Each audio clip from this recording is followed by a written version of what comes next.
Oh, we threw a party and everybody showed up. Oh my God. Have you ever, Jonathan, like, you know, as people are coming in, have you ever thrown a party and people didn't show up? Many times.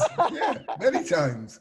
I used to, when I was living in London with my first partner, we were together for 10 years. And it was the first time that I'd ever had my own house, my own space. And it takes you a long time to learn the language of throwing a party. And so I remember the first 2 years that we were throwing these parties and we'd invite people at 7 and they'd turn up at 10:30. And for 3 hours, you'd just be full of anxiety that nobody really loved you. So thank you all for showing up on time. Thank you. Laura, we'll give it to you and you can sort of frame what's happening and then we'll get started. Yes. So I'm still letting people in and we're almost up to 100 people already. So we have a really great episode this evening. We're up to episode 7. So thank you for everyone kind of taking the week off with us for 4th of July. We hope you all had a great holiday. And this week we have invited Jonathan Mildenhall, who you'll meet in a moment. And we're going to talk about marketing to the age group of 50 plus. And why does it seem to be so hard for some brands and companies? So David and Chip, where are you? We're here. We're here. No, Chip, tell me, you're in Baja. You must be. I'm in Baja, and you're in LA again. Los Angeles. After being in Park City for how long? 3.5 months. Wow. How's it feel to be back? It's awesome, man. It's so not to be political, but it's like LA is sort of a MAGA-free zone. And everybody, they follow the rules, right? They wear masks. Totally safe here. And, you know, I was telling Jonathan earlier in my building, they have a little gym. And I didn't have a gym before. And I got a dumbbell rack, which is just like, it's my happy place, man. It's really. So actually, I thought the dumbbell rack is where you put the people with wearing MAGA hats. Oh, I'm sorry. I didn't say that. That was Chip. I didn't say that. I'm sorry. Oh, Dana likes that. I saw you doing that, Dana. So as people are coming in, Dave and I are going to talk for a few minutes first, and then we'll go to Jonathan. But let's actually start while we're waiting. Like, this is happy hour. Woohoo! Do you have a drink? If you do have a drink, you know, raise it and let's just do a cheers to happy. Not towards is happy. There you go. Exactly. Yes. It's a good day to be alive. Yes, it is. All right, David, tell us what about last week. Oh, well, we skipped last week. Yeah. But the week before, we had the unbelievable Leslie Blodgett, who she has, her book is called Pretty Good Advice. And Leslie is my new favorite friend. She's hysterical. And I just want to show you, she sent me a gift, which is this hat, which is a unicorn. It says legend on it, and it's covered with glitter. And it's my thinking cap, Chip. Like when I want to get smart, it's like, yeah, let's go to the unicorn. Glitter and unicorns. Like you and your 4-year-old niece, I think. I know. My wife is horrified. Yeah. Right there was classic marketing to the over 50s right there. Right. Oh my gosh. So how did you celebrate the 4th in the City of Angels? What did you do? I did, you know, but everything was closed down. So, but I live across from Boyle Heights, which my windows face directly that, which is a you know, very Mexican neighborhood, East LA. And you know, every year there's a lot of projectiles that are shot into the air. Some of these are fireworks. Some of these are clearly weapons that are being fired into the air. It was colorful, but you know, no gatherings at all. You just can't. It's just not safe to do. I understand. So, and you're in a Mexican American neighborhood. I'm in Mexico still. You're an American Mexican neighborhood. I'm in an American Mexican neighborhood, exactly, where there's a lot of Spanglish. We speak a lot of Spanglish here. And it was just beautiful. You know, actually, I went up to Loretto with my partner Oren, I'm calling him partner for now. There's been developments there, Chip. We've been together for 31 years, but split up for about 20 of those years. And our dog Jamie, and oh my God, Loreto had nobody there. It's the Sea of Cortez, but Bahia Concepcion, just north of there, is like being in the Greek islands, but having them all to yourself. It was just spectacular. And we also went inland to a church that was built in 1699. Oh my God, we had the best time. So yes, I am the American celebrating in Mexico, and still here and probably here for another month or so. I didn't know you had a dog. What kind of dog? Jamie, a street dog, a black Dalmatian. So Black lives do matter. No spots? No spots. No, just a gorgeous dog. And she literally showed up on our doorstep while we were doing construction on part of our the MEA campus. And she's really, Oren used to train guide dogs for the blind. So Oren's amazing with animals. Right. I guess it's just why he's with me. My last thought before I go to Jonathan, other than I want to ask you a question, David, is I'm particularly excited that in the last 24 hours, we launched our new MEA website. We are no longer the Modern Elder Academy. Yes, we are. We are still that, but we've branded to MEA a little bit more. And, David, you'll be happy about that. I don't know about Jonathan. Jonathan sort of like the Modern Elder thing. I honestly, Chip, I'll take the Modern Elder brand and I'll turn it into a lifestyle brand. I know that I could do that. There you go. Maybe I think we'll be working with you soon enough then, because that might be an interesting conversation today. And so it's great. And David, you and I are teaching, co-leading a workshop called Living a Life Full of Vivid and full of vitality. Yes. January 3rd through the 10th. And interestingly enough, that we have an MEA alum here right now. She and her husband have bought a home here. And her husband just came up to me right before I got on air with you guys and said, I'm going to sign up for that full of, vivid and vitality workshop. I said, well, that's weird. I'm doing a happy hour with David. You can watch us and test us out to make sure that you want to come and hang out with us. But I'm, proud to be co-leading that with you, David. So that's going to be a gas. Looking forward to it. Anything new at Ageist? That article about you. Oh yeah. I'm famous in Hong Kong. So Jonathan, I got a big profile in the South China Morning Post, which is the big paper in important. Asia. Yeah. And so I didn't realize the other people they profiled, like in the past, like Brian Ferry and David Bowie, and it's like, you want to do me? But they do this amazing job of making you seem just like, I'm not nearly as glam as it made it seem, but it was cool. Yeah. It was like, we got a lot of attention from Hong Kong, and Hong Kong's a place I really like. So. Did you learn anything about yourself when you read the piece? Dude, I'm a fucking rock star. I had no idea. Hence the unicorn glitter cap. Yeah, exactly. All right, we're going to move on to Jonathan. Jonathan, I'm going to introduce Jonathan. We've got a long bio here. I'm going to cut it down because I'm probably going to cut it down. Yeah. Go off.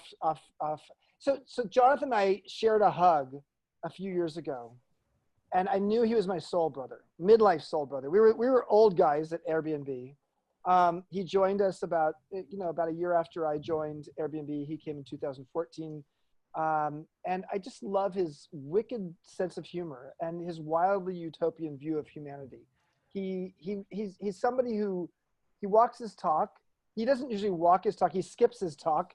Meaning he likes to skip around. Like in the office, he was running from place to place. That guy burns calories like nobody I know in the office. But he's most importantly, he's like one of the wisest people I've ever met when it comes to branding, the soul of branding, and understanding not just the sort of surface level of marketing, but understanding what's beneath that. What is it that actually makes a brand have not just a personality, but a soul? He's co-founder and CEO of 21st Century Brands, which he started as soon as he left Airbnb. And he has just an amazing career. I'm going to just say he was the first ethnic minority at McCann London, which before it was McCann Erickson, I guess. And he's just basically broken glass ceilings over and over again, and was the head of, for Coca-Cola, huge company, basically in charge of global advertising and all creative. And he's the one who actually led the platform called Open Happiness, which got all kinds of awards. He was in charge of all of the Olympic advertising for Coca-Cola. So we may talk about that. And just in sum, he's just a funny, interesting guy who's very popular with celebrities. We'll talk about that today as well. And he sort of loves celebrities. In a past life, he was clearly a celebrity. And Jonathan, welcome to the happy hour. What makes you happy? Oh, well, I have to say, first of all, Chip, you made me happy the very first moment that we interacted with each other. So let me just set the scene on that. So I was Senior Vice President of Marketing for Coca-Cola North America at the time that I was introduced to Airbnb.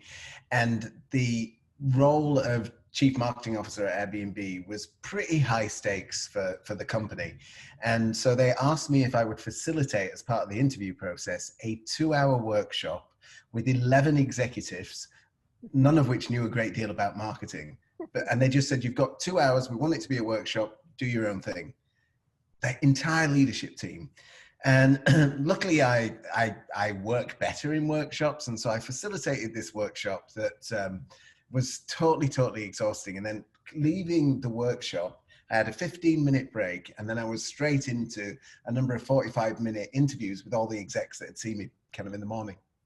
And there is definitely higher forces at work, because my first interview after that was with Chip.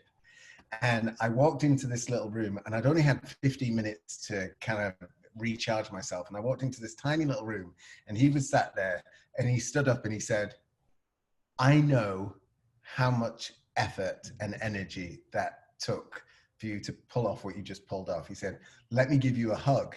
I mean, here I am, I'm being interviewed by this guy. So what am I going to say? No, I don't do hugs. And I just put my arms around him, and literally, he let me hold him for about 45 seconds. And as a result of that, our breaths just kind of like caught up. And he just was able to just like take all of the stress that I'd had the night before and during, and he just absorbed it. And after that, I just looked at him and I was like, you and I, whether I get this job or not, you and I are always going to be soul brothers. Because what you just did for me was just so brilliant. You transferred my stress and my kind of anxiety, and you just replaced it with love. And I tell people that story because we can all make that first impression when it matters. And Chip had the courage to do so. And I think without that, I know that without that 45 seconds, I probably wouldn't be here now. So I just want to say thank you for that, Chip.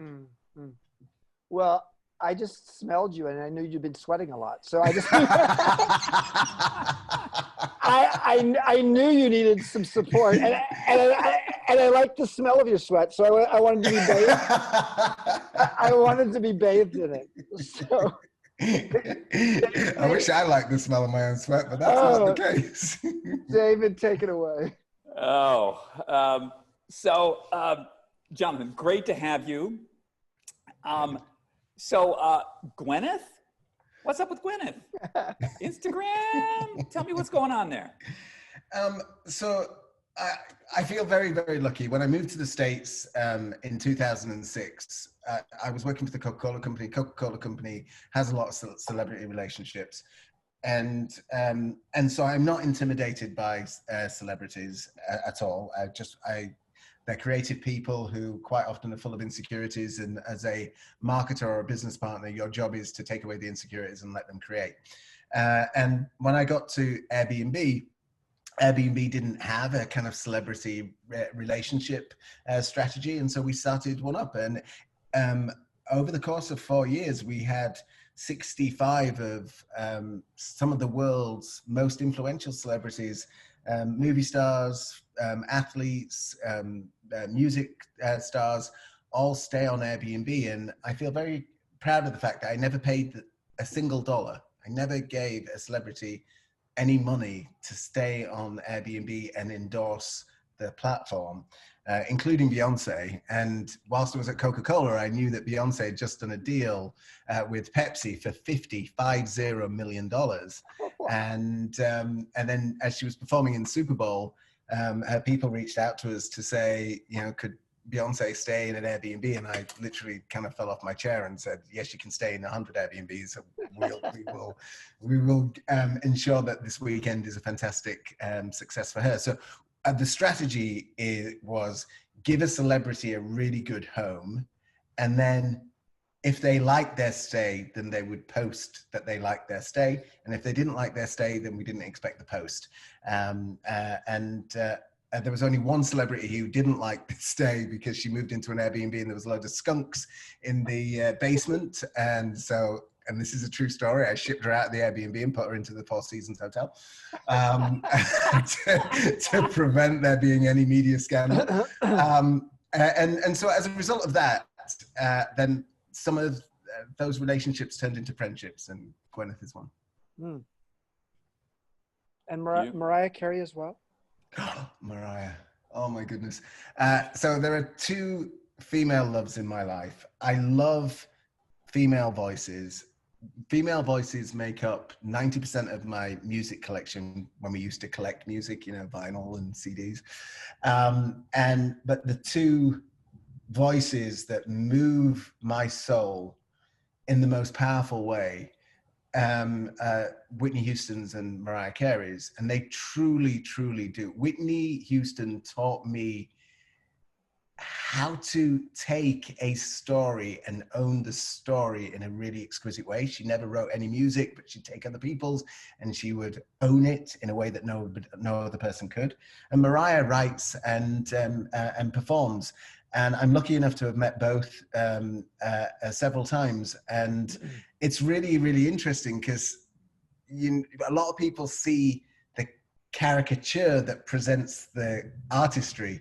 And I just see the artist who has beautiful voices. And so I'm very proud of my relationship with Mariah, and I miss Whitney every day. Mm.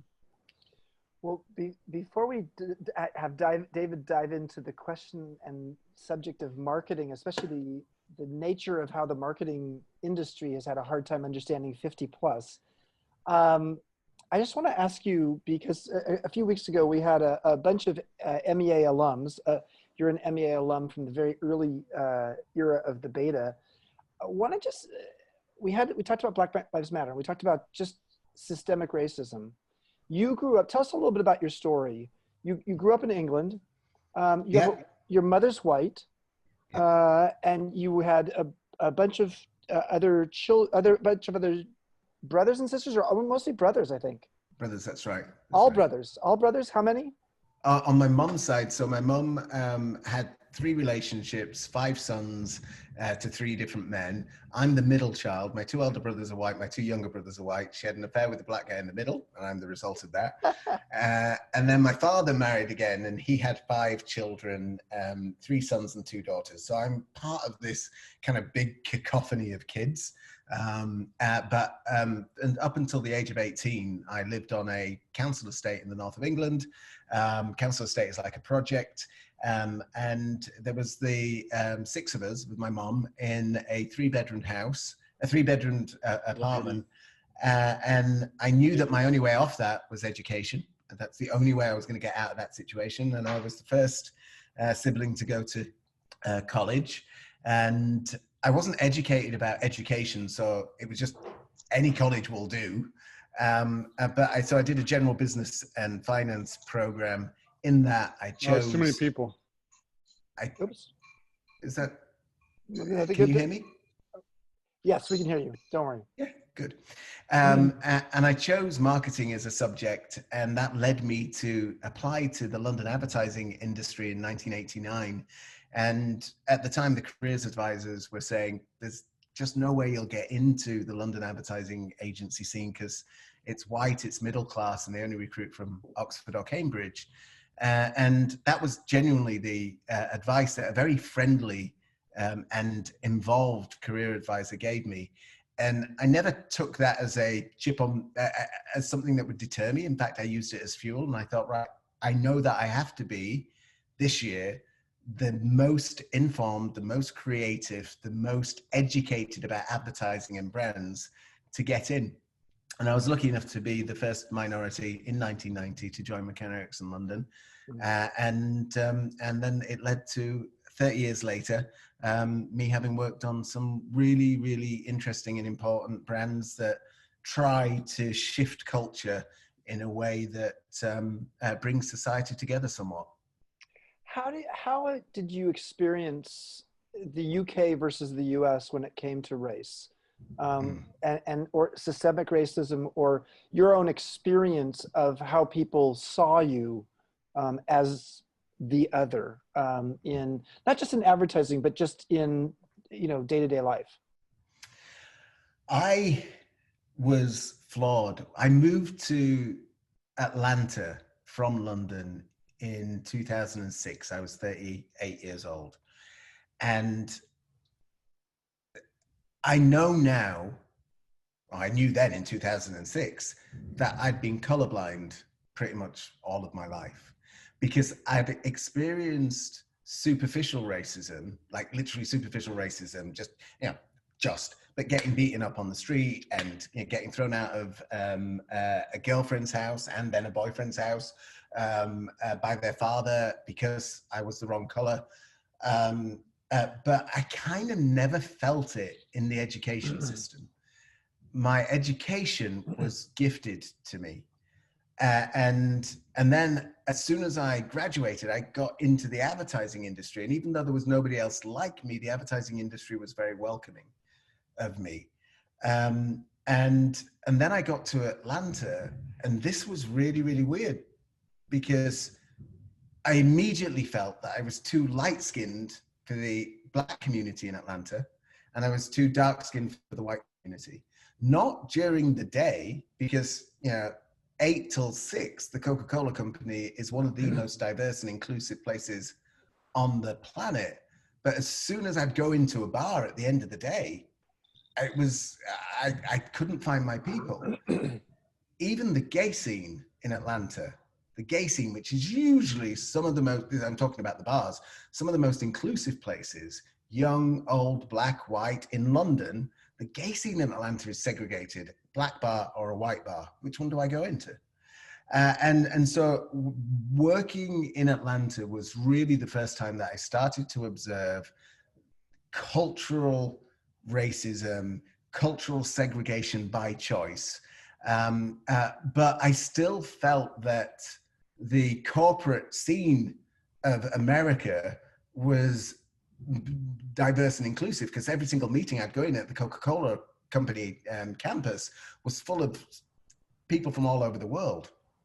I then came to San Francisco 2014 and started working at Airbnb.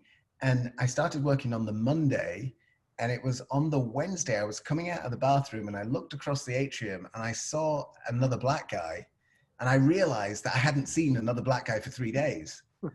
And it was just like, oh my goodness, there's only me and him. There are no other black people. So I remember going to sit with Brian Chesky, and I said, where are the black people in this company? You know, and then I started realizing there are very few black people in San Francisco. And there are very few black people in the tech industry at large. And so, you know, it's the awakening that we've had on a global basis about racism being a cultural pandemic. It is kind of an accelerated version of my own experience of racism and segregation when I got to the States versus the UK. However, now I look at what's going on in the UK, and yes, the police brutality is nowhere near what it is in the US. But I do realize that I was very fortunate to be given the opportunities 35 years ago through higher education that got me into my professional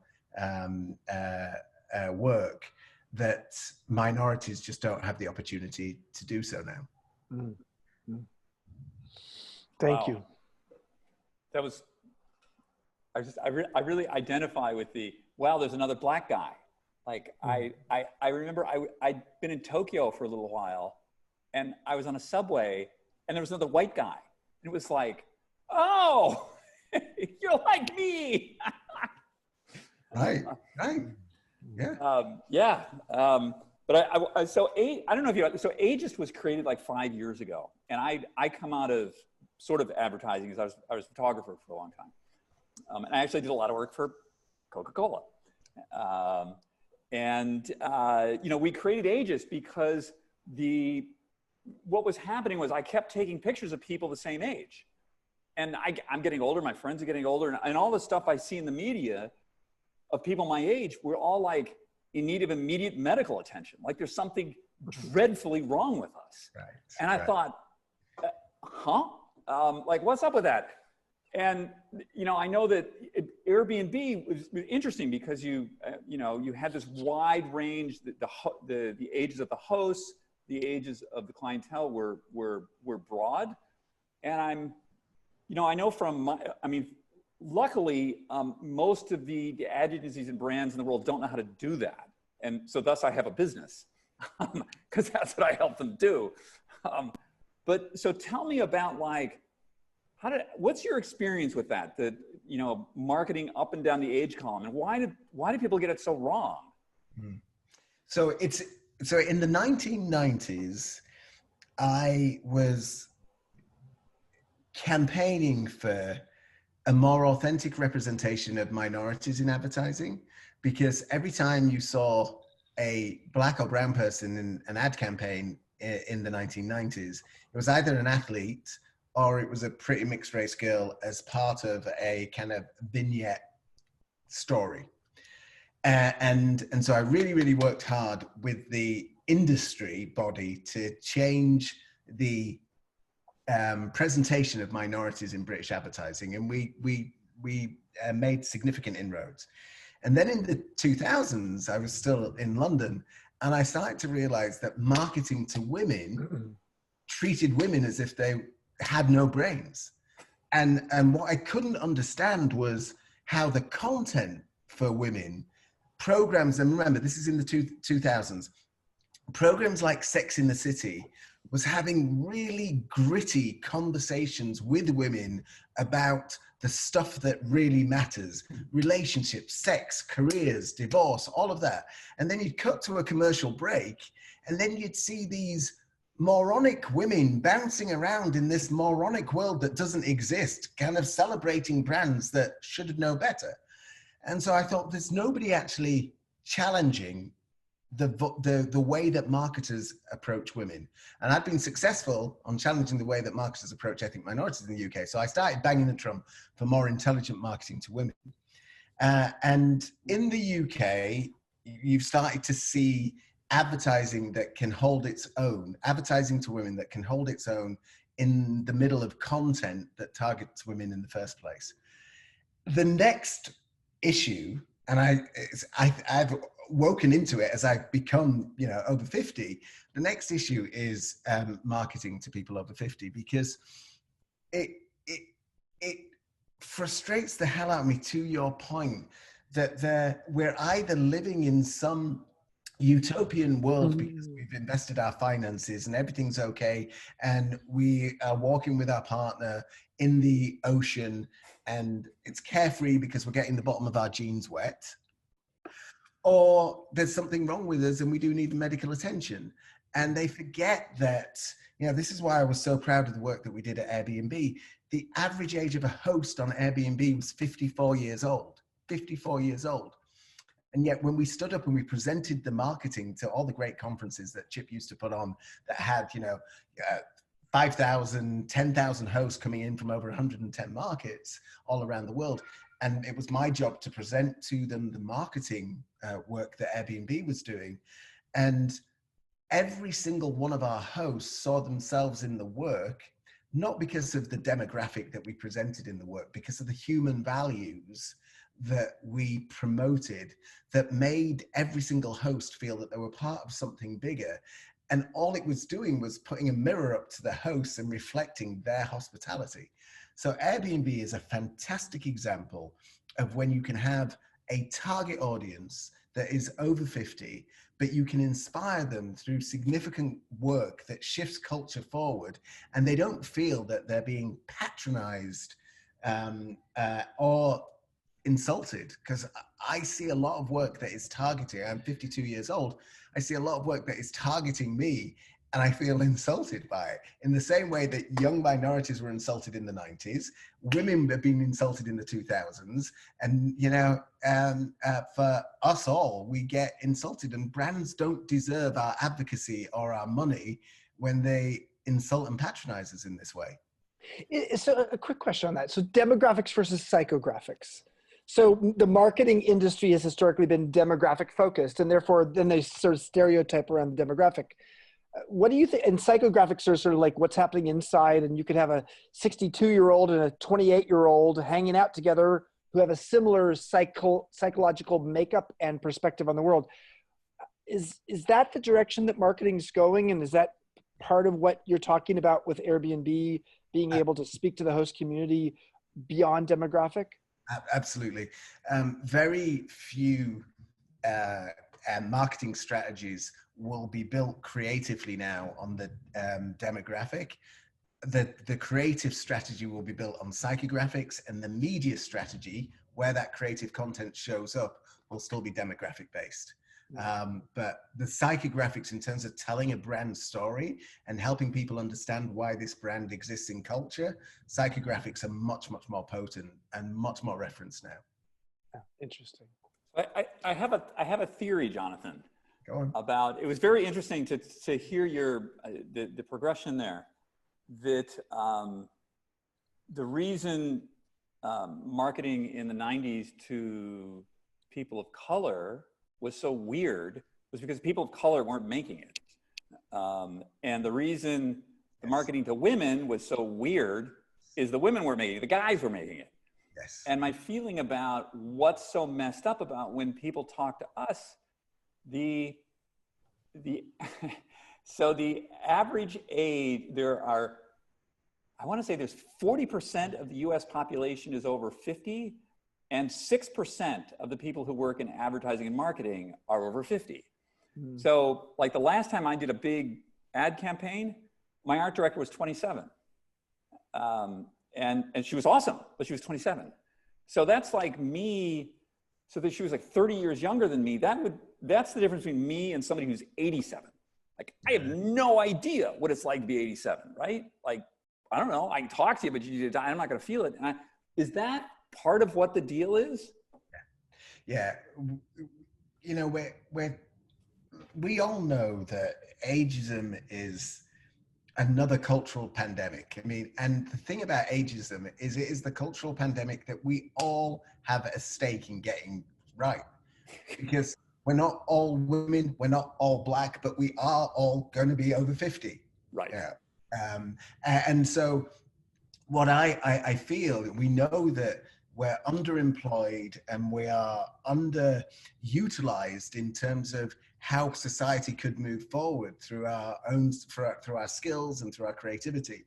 And I do feel that there is a huge opportunity for agencies to rethink the recruitment and the retention strategy. Because to be honest, working in an ad agency or marketing, it's hard. And you get a high degree of burnout, and people decide that they want a more balanced life after spending a couple of decades in the advertising or marketing world. But that's to the cost of the brand's effectiveness at unlocking interest and motivation and advocacy from everybody who's on this call. I mean, our voices are powerful and they matter, and yet brands quite often exclude us, even in the social media conversation. And that's ultimately to their cost. But the only way we're going to turn it around is if we rethink employment. Beautiful. Let's make a shift here, Jonathan. So, and for those of you who are listening in and watching, in about 5 minutes, we'll open it up for questions. So feel free to put questions in the chat. So tell us about Mirko, your husband, and about your two children who were actually born weeks apart. that's been a big highlight of your past year or so. And amidst the pandemic and everything else, it's a great story, and it sort of really helps us reframe the idea of family in the 21st century. Go ahead and tell us that story. Yeah, so thank you for that, Chip, because it's beautiful that I get to have this life that I live. So in 1967, it was illegal to be gay in the UK. You could be sent to jail or castrated, and that's the year that I was born. In 1967, it was illegal in the US in many of the southern states to have an interracial marriage. In 1967, both those laws changed, the US law and the British law on homosexuality, or the English law on homosexuality.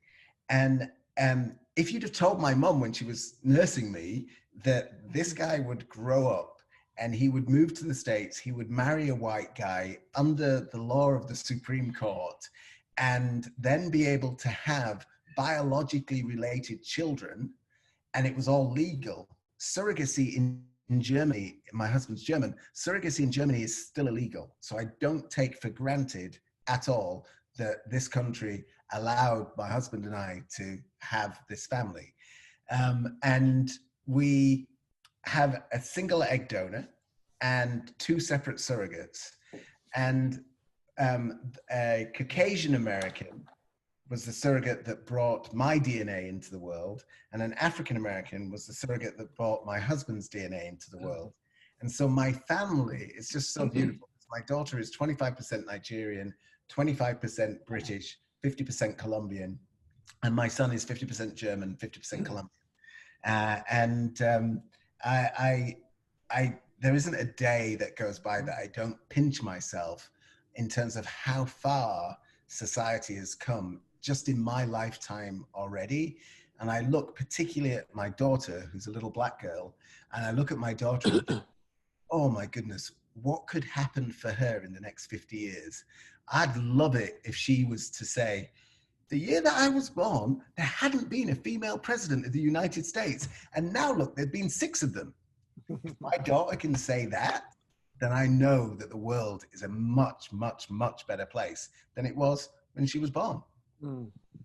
Beautiful. Can you hear her? She's downstairs now. I think she's like, wow, where are you? That's beautiful. Jonathan, college track. You're a big supporter. Tell us about that. Yeah. So College Track is an organization headquartered here in the Bay Area. And what it does is it's committed to giving young minorities from underserved and underprivileged communities we now operate in 8 states, but helps them get into college and graduate from college. And I first came across College Track because I was at a fundraising event, and this young black woman walked on stage, and she was only 22 years old, and she opened up with her life story, and it moved me to tears. But what moved me to tears was the fact that she had the courage to stand up in front of, San Francisco's most wealthy, most elite community, and to actually talk about her journey. And I was in tears, and I turned around to, one of the big VCs who had taken me to the event, and I said, whichever organization she has benefited from, I want to help. And so I give my time to College Track. I've been on the board now. I've been on the national board for 2 years. And honestly, there is no work that I do that is more satisfying and more nourishing to my soul than watching a young student truly find their voice and find their authenticity, and be completely aware of the fact that their circumstance is unusual, and the opportunity that is being gifted to them is as a result of not the state and the state's point of view on them, which is my benefit, the state in the UK at the time that I was going through education had a strong point of view that people like me should be given a fair education. But the college tech students really understand that their opportunity has been created through the generosity of individuals. Beautiful. We'll talk a little bit more about college track in a few minutes. Before I open it up to Laura, let me just ask one last question, Jonathan. You were here, we've had 50 cohorts in MEA, Modern Elder Academy. You were in the second of the 50. You were in the beta cohort. It was okay, but it wasn't quite, it hadn't gestated completely yet. Would you come back in the future and maybe teach? Who knows? Maybe Oh my goodness.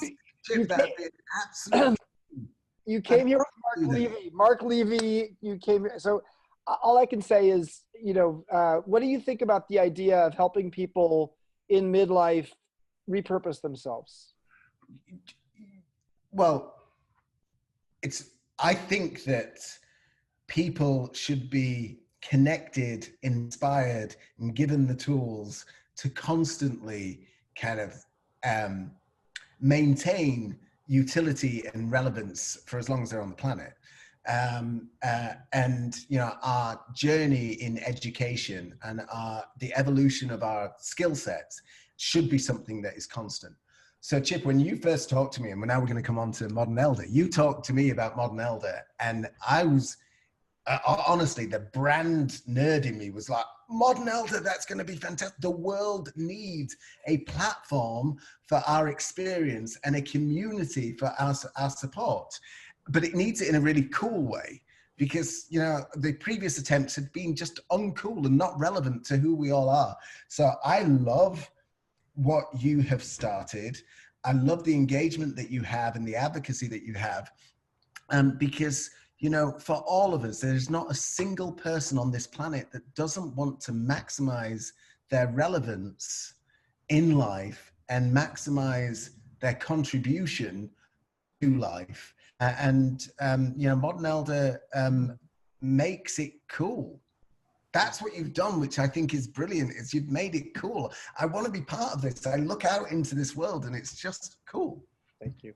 Well, thank you. And you are cool, and Laura's cool, and she's going to actually reach out to our cool audience today and see what cool questions have come up.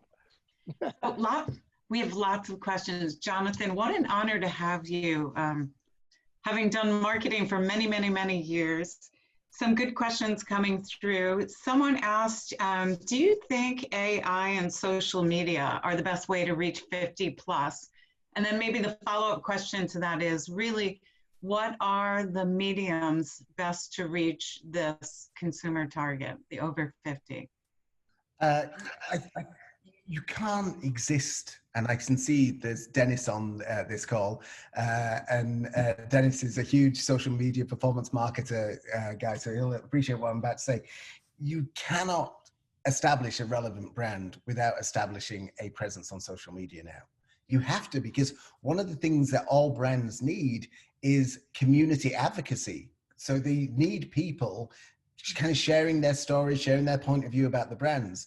And so a brand has to either create the platform to do that or be on the platforms that are already doing that. And you know, to the point that we were talking about in terms of relevance, it's really important for us, no matter what age we are, to be connected with the things that are driving culture. Now, there are so many negative things about social media. I'm not a champion of social media per se, but whether we like it or not, that is where the conversations that drive culture take place, and we should all just at least understand what these platforms are, because the brands do. So another question from Suzanne Walco: how has the consumer changed when they reach 50? Do brands matter to them, and is loyalty still super important? That's a great question. It depends on the category. Some brands matter more the older you get, and some brands matter less. The consumer changes. The consumer has changed, to Chip's point, without question. The spread of psychographic difference is getting narrower and narrower. I mean, teenagers at 16 are acting like they're 30 years old, and people at 65 are acting like they're 30 years old. 30 is kind of like the center of gravity, and I think so it should be, in terms of attitude, and kind of energy and vibrancy of life. You know, depending, there are certain brands and certain categories that would be wasting their money chasing after us as a demographic, and there are other brands that are wasting their money ignoring us as a demographic. Yeah. So what brands do you think are getting it right for this consumer set? That's hard. I do think that Airbnb gets it right. I do think that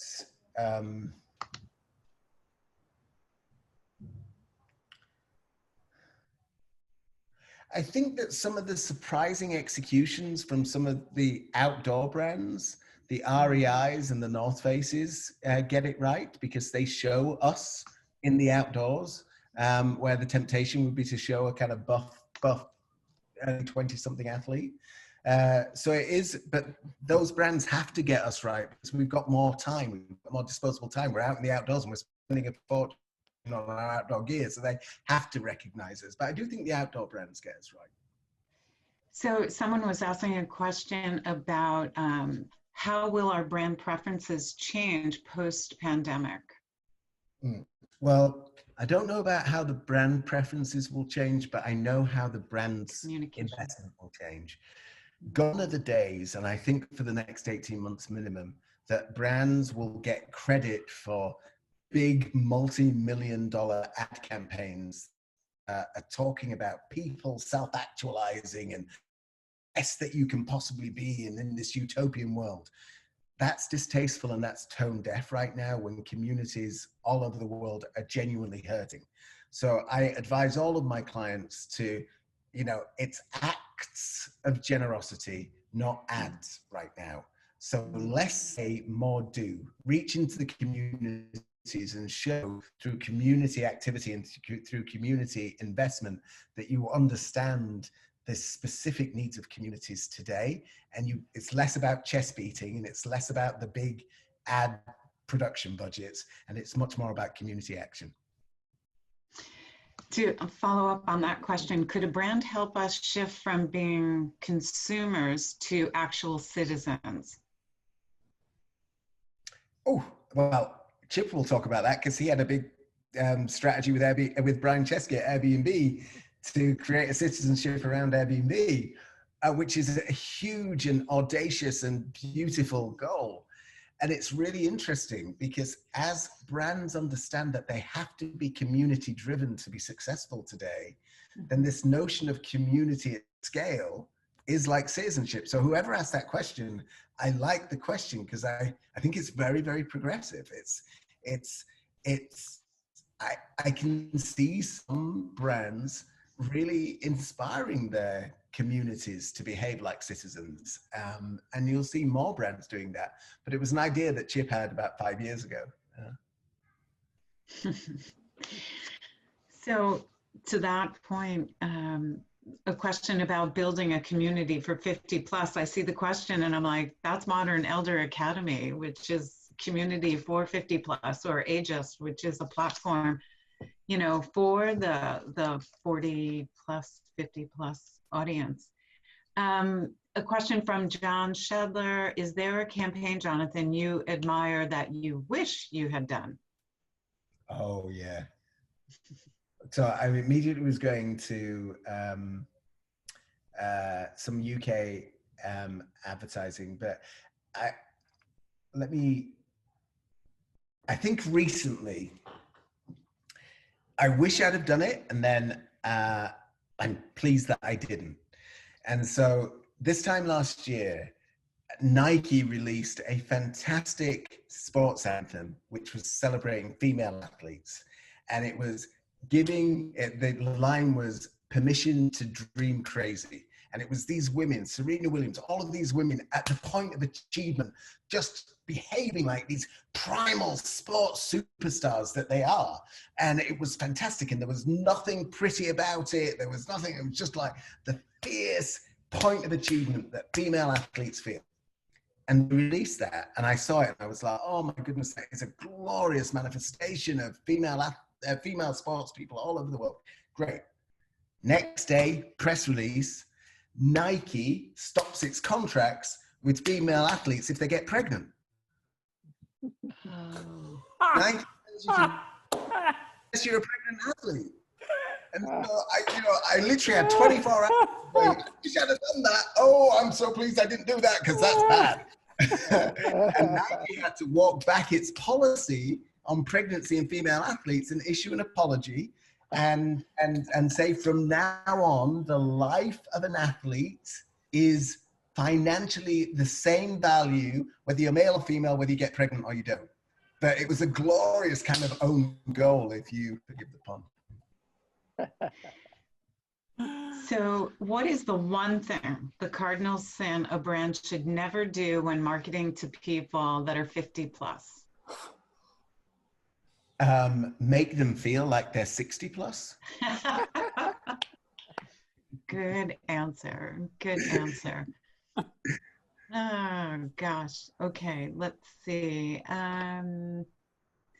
Over 50 years old are the most successful adventure racers because it's about wisdom and strategy, whereas younger are buff, emotionally self-combust, and tactically don't have the experience and stamina, endurance, knowledge. So, yeah. Hey, steady on, we were all there. Yeah.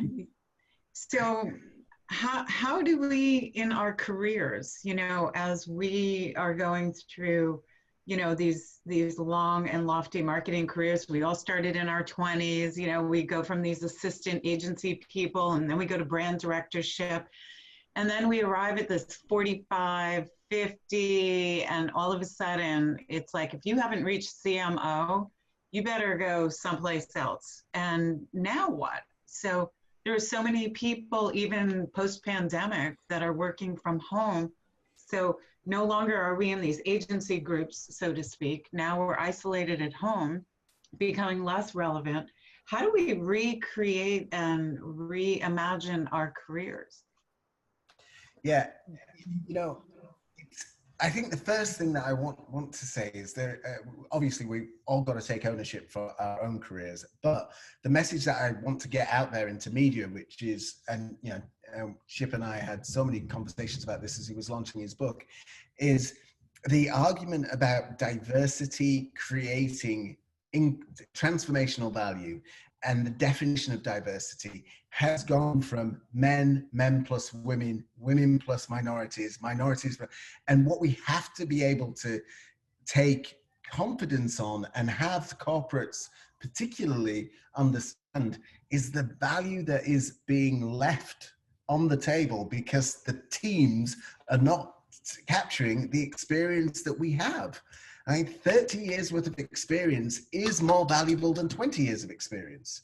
It just is that. And yet we get to a stage when we've got 25 years of experience, and then we start apologizing.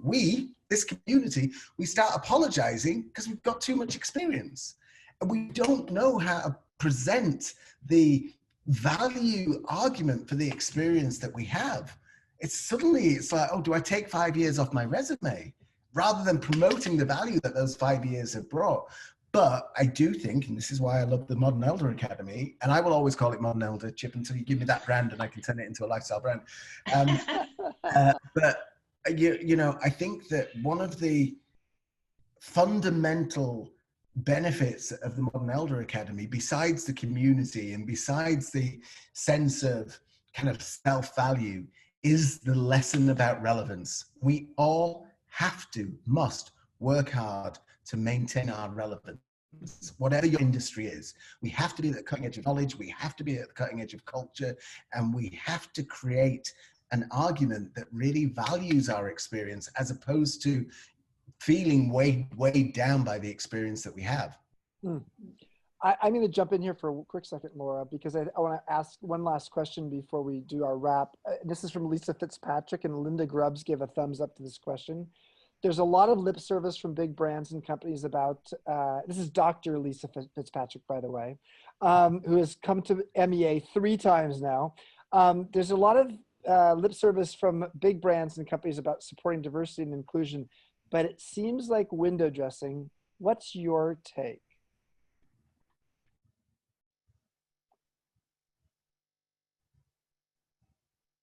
And there will be a similar uprising in terms of ageism and the ageist pandemic that every single man and woman will face. But right now it's racism and the racial pandemic. And what I really am excited for is this is the first time that we have seen CEOs come out and support the movement, give significant dollars, and anoint publicly the organizations that matter that are going to help drive systemic change. And the thing is, these organizations are not polite organizations. These organizations will take the $100 million from Tim Cook at Apple, and then at the very next company meeting, shareholder meeting, they will stand up and say, why hasn't your leadership team changed? Why hasn't your internship program changed? Why hasn't your rank and file changed?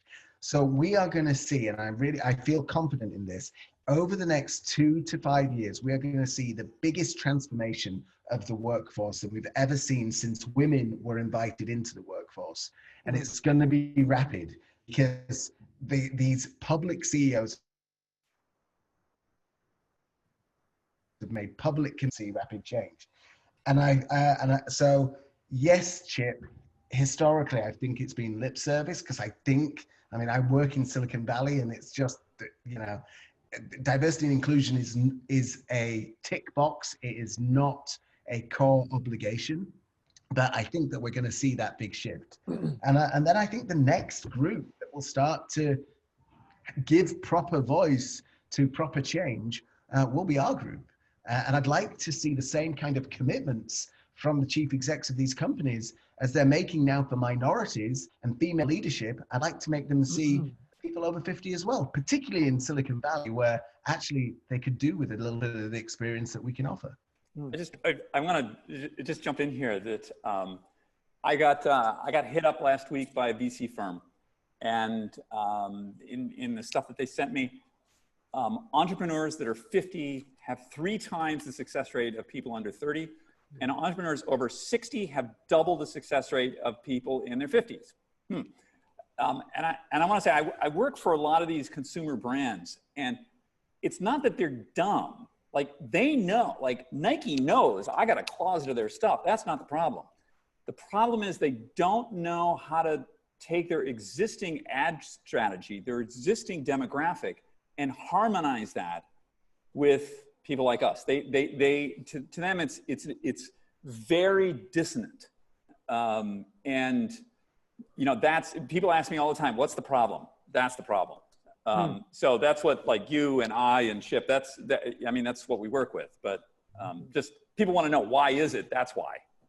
I totally agree with that. And I also know the data that suggests that entrepreneurs that start businesses over 50 are more successful. And, I do think, Chip, that Modern Elder bring in a number of those entrepreneurs to inspire us as a community. Jonathan, enormous thank you. We're going to do a quick wrap here, but I love you. We have a lot of history. I appreciate you joining us. We're going to get you back down to MEA and with your kids next time. And to everybody who gave us this last hour, I never take it for granted. Anybody who gives me some time, I always make a commitment myself. I hope that they get value out of that exchange. And I just want to say thank you. It's beautiful watching and seeing all the faces. And so thank you very much. Thank you, Jonathan. Thank you, Jonathan. So let me tell you what's coming up next. 2 weeks from now, we're back on our 2 weeks cadence. Thursday, July 23rd, we will have our next guest, who's a friend of mine. She's a trash-talking, funny as hell storyteller, a book author and podcaster. She was the CMO. We have a CMO theme going on here. She was the CMO of Harley Davidson. That's the chief marketing officer of Harley Davidson. And now the chief corporate rebel and liberator of souls for her own company. She believes in celebrating us as human beings, not human doings. And to that end, she wrote a book that's gotten a huge amount of attention celebrating sabbaticals called Soul Batical. I'm not going to tell you her name, but 2 weeks from now, she will be on this happy hour experience. Feel free to send your email, your comments, thoughts to us at partners@ageist, AGEI.st. If you want to give us some feedback. If you enjoyed this evening's happy hour and have the means to donate, as you know, each happy hour, we ask our guest what organization they'd like us to offer you as a potential organization where you could be a beneficiary, or they could be a beneficiary. And for Jonathan, it is College Track. And so I think Laura is putting in the chat right now, the donation link to that. And you're also welcome to check it out yourself at collegetrack.org. I think we're done. It's a wrap. Johnson, awesome. David, any last thoughts? I love my hat. All right. Oh, I love it. Everybody.